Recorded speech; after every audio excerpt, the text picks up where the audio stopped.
Welcome to Founders Future, a podcast powered by Closers.io, where we explore the journeys of innovative entrepreneurs and the road ahead for them and their companies.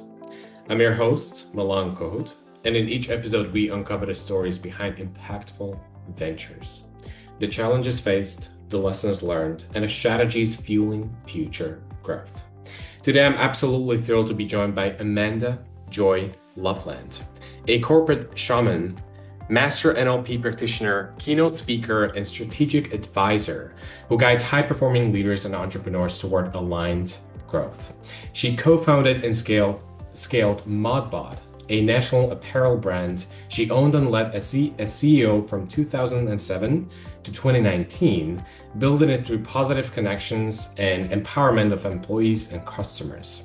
Today, through her embodied method certification program, retreats, and mentorships, she blends neuroscience, somatic practices, and conscious strategy to help founders overcome burnout and sustain breakthroughs. With that being said, Amanda, let me officially welcome you to Founders Future. Thank you so much, Milan. I'm so excited to be here with you. Yeah, this is going to be a cool conversation for sure. So we're just going to dive into it right away. And how I love to open up with every single one of my guests is with a bit of traveling back in time, really. So before you even launched this current company of yours, what was that journey like for you? And then eventually, what was the motivation for getting into the space? Well, I'll try to do the Reader's Digest version of this because, like most people, we've got kind of the long-winded story or the short one. So I will give you the short one.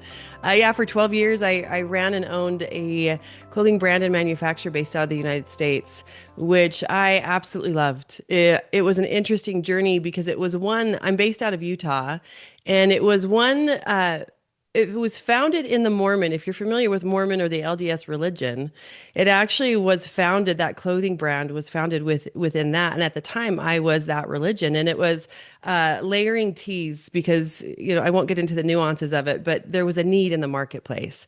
So we started in that. And then in 2012, I left my marriage, who I had co-founded the company with him. We had 9 businesses at the time when we parted ways. And the only company I wanted was Modbot. That was the one that was kind of my baby, and I kept that one and let him do the others. And then that year, I also left that religion. So it was interesting to have that identity that was a part of the company that I had built. And we were nationwide, Alaska, Canada. Our biggest marketplace that we were in at the time was actually with Costco. We were slated to do over 900 road shows. I'm just double checking. Am I accurate in saying, yeah, we were slated to do, we had so many roadshows we were slated to do in 2012. And it was such a busy model, Nordstrom's was one of our accounts. We were all over it. It was so busy. Everything was moving rapidly. And then I changed personally. And for all of you business entrepreneurs out there, you know that when you have personal shifts, it impacts your business massively. And so it was kind of this inner struggle that I had of I was changing my philosophy was changing, my religion, my spirituality, my God died. And so I kind of put a call out to the universe, like, what else is possible for me? And oddly enough, I fell into shamanism, which at the time I was very spiritually minded. I've always been a seeker of truth and what else is possible, and fell into shamanism and then studied for 3.5 years and became a shaman, which made no sense. Here I'm running a business and I'm diving into becoming a practitioner. It's like, how is this? So I actually ended up shifting the business model, branched out, became more into the feminine and the masculine space within clothing, started doing affirmations inside the clothing, started just, our skin's the largest organ on our body and the clothing is what touches it. And so starting to infuse it with energetics and spun off a direct sales company and hired a coach in 2019, maybe the end of 2018. And she gave me advice that she didn't recognize what it was going to lead to. But it was to slow down. everything was moving so fast, so fast.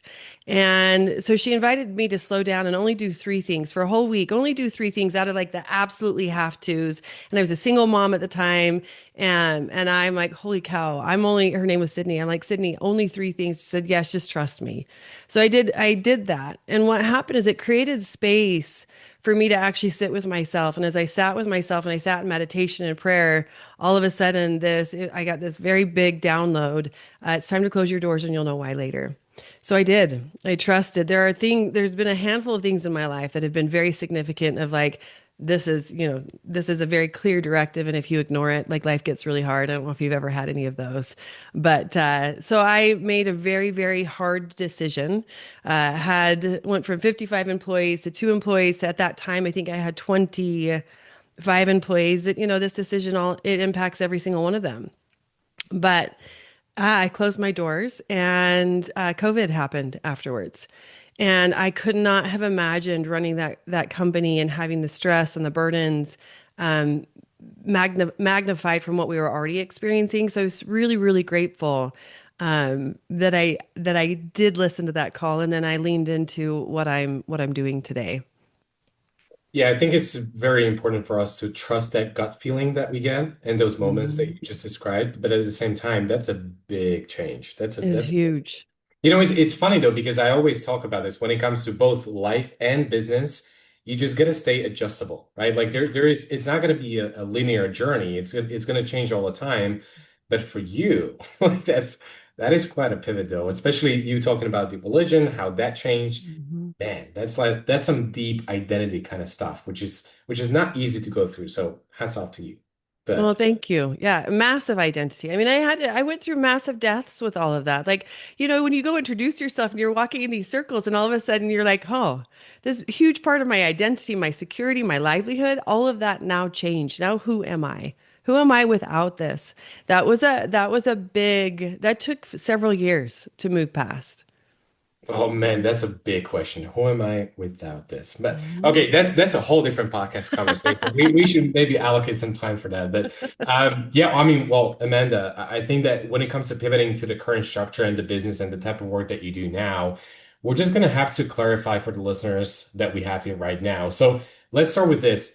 Who do you currently identify as your like number one most priority kind of ICP, avatar, whatever you want to call it?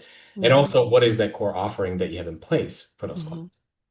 Well, ironically, because this is not traditional, and I'm one that kind of goes out of the lines. I like to color out of the lines. So I have two. Um, I I work a lot with women. In fact, I have a women's group that's launching here in May for high functioning women.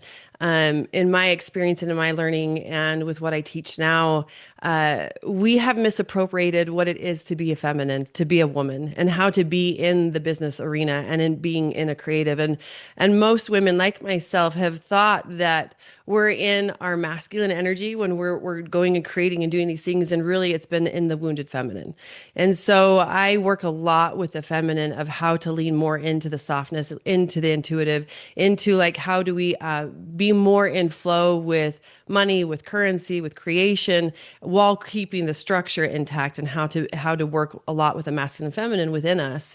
And you'll hear a lot of my language. Like I did go from very corporate, and I speak to a lot of business entrepreneurs, men and women, and I love that I get to bring in a little bit more of you in my introduction, we're talking about the somatics and the energetics. And so one of my brilliance is that on the one hand, yes, I'm a shaman. I work in the energetics. I'm trained as a psychic. Like I play in the realms of the in between, of the energetics, of the spirituality. But then I also am very analytical in the NLP. If you're not familiar with what NLP is, it's neuro linguistic programming, and it works with the programs of the mind, and what's really holding us back from our potential. So on the one hand, I work mostly right now with women, but I also work with any individual that is ready for that next breakthrough in their life of what else is possible, because it's always us with us. Anything that we create is for us. It's with us. If we're hitting any kind of roadblocks, whether it be in business, personal, relationships, financial, it's always something within us that's asking for us to dive deeper in to see what is that limiting belief, what is that resistance, what is that block to move past. So Dialing it down even further, it's I work with people who are ready to move, who are ready to have massive breakthroughs, and they're ready to take full accountability for their life and go change the world.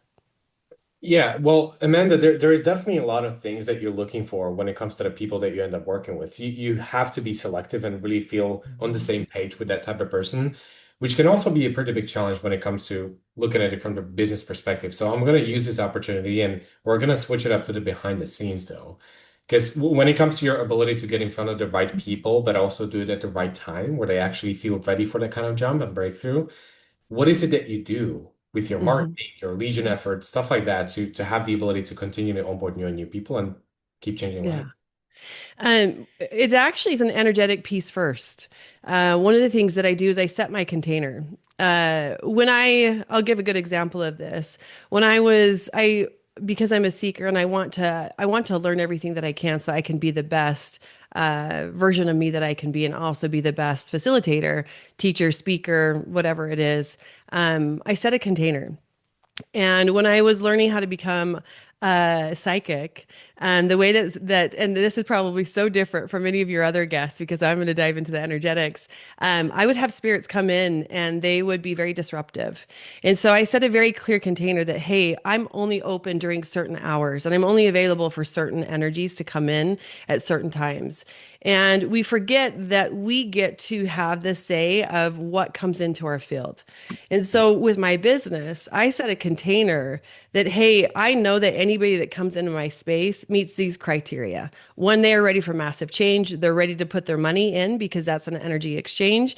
And they are ready, again, to take full accountability. So I know that anybody who comes in, whether it's through social media, whether it's through word of mouth, whether it's through an introduction, whether it's from speaking on stage, I know the minute they come into my space, they're ready for a massive change and they get to work with me. It's that simple.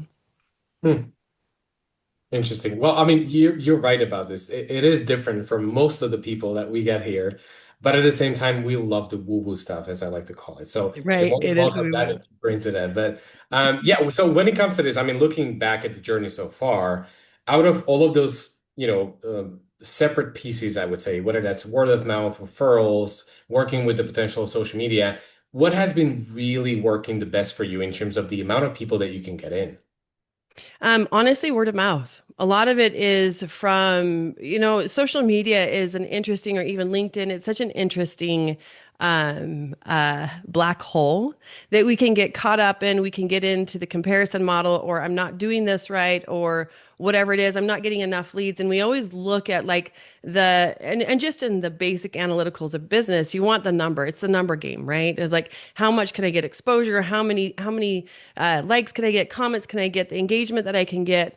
But again, this scales back to this law of attraction that I know that if I have this, okay, I'm putting out like this next women's group, I'm keeping it quite small, but I know like it's 13 women that are coming in. And I put that out and I know that it's either going to come, maybe I only have three people that come in from social media or it's 10, but I know it's from word of mouth. I know it's from my email list. I know that the right people will show up. I just got done facilitating a retreat down in Springdale for 4 days. And it ended up being a smaller group, which was really interesting. And normally, I one of the retreats I led, the house that I lead it in, the max number I'll do is 22 people out of this house. Part of it for many different reasons. This one was 9. And at first it was like kind of like that. Oh man, we only had 9 people come into this space, and I cannot tell you how grateful I was that there was only 9 people because it was such an intense retreat that I could not have imagined having the bandwidth to be able to sit enough and engage enough with them individually to be able to get the massive shifts that every single one of them got. So to answer your question, it's a mix. It's a mix, and it's also a trusting that I know that, all right, this is what I get to do. This is what I'm here to do. And I know that the right people will come in. Hmm. Yeah, Amanda, this is very interesting to me though, because whenever I get a chance to interact with a perspective like this, I'm curious and wondering how I would approach it if I was you. And like especially if I look at it from the business perspective, like you said yourself, it's a numbers game. Like I Hmm. need clarity. Need to know exactly what's going to happen, how I can have it set up. So when it comes to this, the overall vision of you being in business and building this and scaling the impact of it. Would you say that you're kind of like letting it have a free flow and just what comes comes, and you just truly believe that you're going to get connected to those people who actually need you? Or do you feel like this is something that you constantly have to explore and you need to set new systems in place just to make sure that there is enough of that volume and enough of those people that can actually relate to you? How do you look at the scalability of this? Mhm. It's both. I think you can't have flow without structure. It's just not possible. And of course, I'm always looking at it. I think, of course, we're always, as business and entrepreneurs and intuitives, always looking at, okay, how can I tweak this? How can I make this more effective? How can I make this easier so that it is just in that flow and I don't have to constantly be pushing. I don't have to constantly be in force, but there's that interplay of both. Here's the structure, here's the funnels, here's the way that people can find me and see me, but then I'm also trusting in the flow that I'll be guided to, you know what? Let's go to this store today, or let's go reach out to this person. Let's go have this conversation. Oh, I just met so and so over here. You know, it's both. It's both.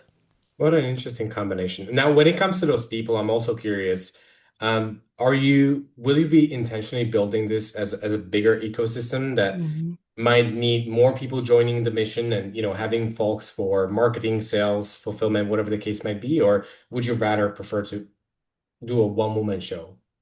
A one woman show? Hell no. Like I absolutely not. It is a not a one woman show, but no, absolutely not. Like I again, and this is where the numbers are crucial with we do want, and I do want to have those funnels continue to be put in place. Hey, this is the initiatory point where they come in, they get that place within themselves and me where that starts to build the trust. And once the trust is there, and once that loyalty is there, like the people that work with me, we're together for life. And when I say that, I mean in the they've had enough shifts and enough like transformation in their life of holy cow, I had no idea that this was possible, that my goal is not for anybody to continue to work with me for the rest of their life. If that's the case, then I'm doing something wrong. You know, everything that I'm here to do is point them to themselves, and help to awaken that part within them that is really their God self. So like, hey, we are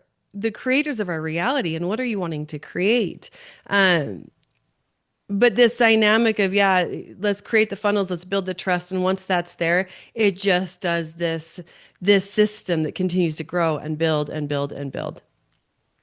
Yeah, I love this. Yeah, Amanda, when you look at the vision that you created, I'm curious if we look at it from the short-term perspective, maybe just till the end of 2026 alone, what does it look like? What are certain targets that you would like to hit? Maybe the revenue that you want to generate, the milestones that you have set for yourself. hmm This, I'm going to be really vulnerable with you. In 2019, when I closed my doors, I had to navigate bankruptcy and then navigate through this place of now I'm shifting into, I wrote and published my first book, which I never thought I was a writer, but it was something that was just such a strong push to go and do. Then I wrote and published my second book, which was actually assisting people in stepping out of religion, and what's next. Launched my first podcast, and I felt like I was in the hobby business because I was still rooting out that I felt like when I closed my doors, I was able to sell off some assets, but it felt like a failure to me because I didn't have the end goal that I thought I was going to have. Life shifted, life pivoted, and I answered that call. And so I want to say for probably 4 years, I was navigating if I would have to file bankruptcy, which I didn't, thank God. But that stress and that unwinding from a dynamic that I had for 12 years was challenging. And then you move into something that is a lot more spiritually minded and a lot more in the personal development, which is completely different business model, and how to do that effectively. And that has taken some time to get really efficient and effective with how to do it, how to brand myself appropriately, how to get out there in the marketing space. I filmed and record and did 2 TV shows last year. I had one that's launched, another one that will launch a little bit later this year. I have 2 more books that I'm writing, still in writing as we speak. And this year I am targeting 1.5 million in sales. And we're on trajectory to get there. I have a women's group that's launching in May. I have my embodied method that actually I pushed to next year, and that is a whole training and certification model that itself will scale. But some of these things are taking a little bit more time than I think I would have liked to have taken. And I've had things that I've tried and have failed. And okay, let's shift this and let's tweak this. And so it's been a very this year has been a year of like swallowing my ego and my pride of like, hey, how do we really get to move in this space? How do we really get to allow ourselves to be seen, not from this place of like, oh, check me out and I'm such a badass or anything like that, but like, hey, I'm here with you. And these are the things that I've learned, and I'm really good at what I do, and I'm really good at assisting anyone that comes into my space of magnifying their brilliance and what it is that makes them uniquely them and have more of this fulfillment in their life. So that is, to answer your question, that is where I'm at today. Well, I mean, talk about personal growth. Oh, It's amazing. absolutely. And also thank you for being vulnerable though. I really appreciate that. Now, that's a big ambition. Obviously, there's a lot of goals that you're looking to achieve. Now, especially after what we discussed about your perspective, how that evolved with you getting more into the space of spiritual, energetics, all that kind of stuff. What are you expecting to really be the biggest challenge of seeing this kind of growth and achieving all of what you've mentioned? It's the funnels. For me, it's the lead generation, it's the funnels and making sure that they are tight. Um, because as you know, and as I'm sure everyone knows, there's so many places where you can lose the momentum. And so making sure to stay engaged with the individuals that come into my space and really tapping into exactly how to touch on the pain points that they're experiencing and how to offer relief. And then to lead them into the big. So that for me is probably my biggest pain point right now. The other one I would say is what do they call that? Like I can speak and teach on anything. Absolutely. Right. Maybe not anything. I probably couldn't go into, speak to the medical industry and talk to that. But I can, I'm going to be on stage in April at a funeral convention and speaking to the burnout within that arena. The book that I'm writing right now is actually on grief and speaking to how grief is a part of life and how most of us have unmet grief that we haven't tapped into, and that is actually the thing that's preventing them from actually moving into the next iteration because we do live in a life cycle.